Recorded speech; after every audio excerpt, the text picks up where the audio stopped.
Assalamualaikum warahmatullahi wabarakatuh. Saya Gita Yudiantika dari kelas 4A. Di video kali ini saya akan menjelaskan tentang CPR atau RJP. Sebenarnya apa itu CPR? Jadi, CPR adalah singkatan dari Cardiopulmonary Resuscitation atau juga biasa dikenal dengan istilah RJP, resusitasi jantung paru. Artinya, CPR adalah salah satu upaya pertolongan pertama gawat darurat secara medis yang dilakukan ketika ada seseorang pasien henti jantung. Tujuan dari RJP adalah untuk mengembalikan kemampuan bernapas serta sirkulasi darah dalam tubuh seseorang. Sebab pernapasan atau aliran darah yang berhenti dapat memicu terjadinya kerusakan otak sehingga berpotensi menyebabkan kematian dalam hitungan 8-10 menit. Berikut kondisi yang memerlukan CPR. Yang pertama, tercekik. Yang kedua, mengalami kecelakaan. Yang ketiga, hampir atau telah tenggelam. Yang keempat, mengalami serangan atau henti jantung. Yang kelima, tersedak hingga jalur pernapasan tidak lancar. Yang keenam, keracunan narkotika, alkohol, dan zat-zat lainnya. Yang ketujuh, terlalu banyak menghirup asap hingga sesak napas. Persiapan untuk melakukan CPR atau RJP. Yang pertama, temukan lokasi korban. Yang kedua, lihat kondisi korban. Yang ketiga, temukan tanda vital seperti misalnya di leher dan di tangan. Yang ketiga, amankan korban. Yang keempat, hubungi instansi terkait dengan menghubungi 112. Selanjutnya, prinsip dasar dari CPR, yaitu biasa disebut dengan DRS-ABC. Yang pertama, D, yaitu danger atau bahaya. Sebelum menghampiri, lihat keadaan sekitar, apakah aman untuk Anda dan orang lain.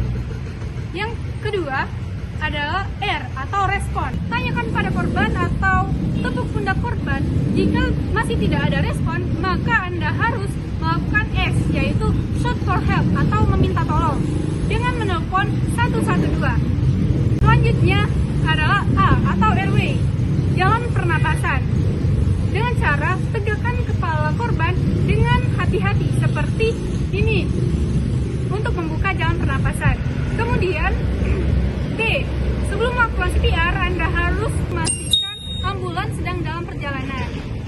Kemudian C atau circulation atau sirkulasi darah. Pastikan jantung korban berdetak. Jika tidak, maka kita harus melakukan tindakan CPR. Selanjutnya, prosedur melakukan CPR. Yang pertama, letakkan korban pada permukaan datar dan keras untuk memastikan bahwa korban mendapat penekanan yang adekuat. Kedua, pastikan bagian dada korban terbuka untuk meyakinkan penempatan tangan yang benar dan untuk melihat recoil dada. Letakkan tangan di tengah dada korban. Tumpukan salah satu pangkal tangan pada daerah separuh bawah tulang dada dan tangan yang lain di atas tangan yang bertumpu tersebut. Yang ketiga, lengan harus lurus 90 derajat terhadap dada korban dengan bahu penolong sebagai tumpuan atas. Tekan dada dengan kecepatan 100-120 kali per menit dengan kedalaman minimal 5 cm, tapi tidak boleh lebih dari 6 cm. Selama melakukan penekanan, pastikan bahwa dinding dada diberikan kesempatan untuk mengembang kembali ke bentuknya semula atau recoil penuh. Yang keempat, berikan 2 kali bantuan napas setiap selesai melakukan 30 kali penekanan dada dengan durasi selama 1 detik untuk tiap pemberian napas. Pastikan dada mengembang untuk tiap pemberian bantuan napas.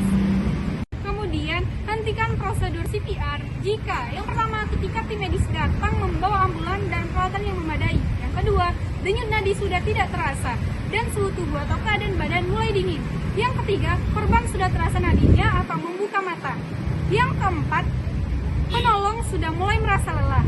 Yang kelima, ada permintaan untuk DNR, permintaan dari keluarga pasien.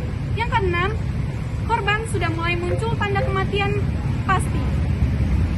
Sekian penjelasan dari saya, semoga bermanfaat. Ingat untuk mempelajari CPR untuk menyelamatkan nyawa orang-orang yang kita cintai. Sekian, terima kasih. Wassalamualaikum warahmatullahi wabarakatuh.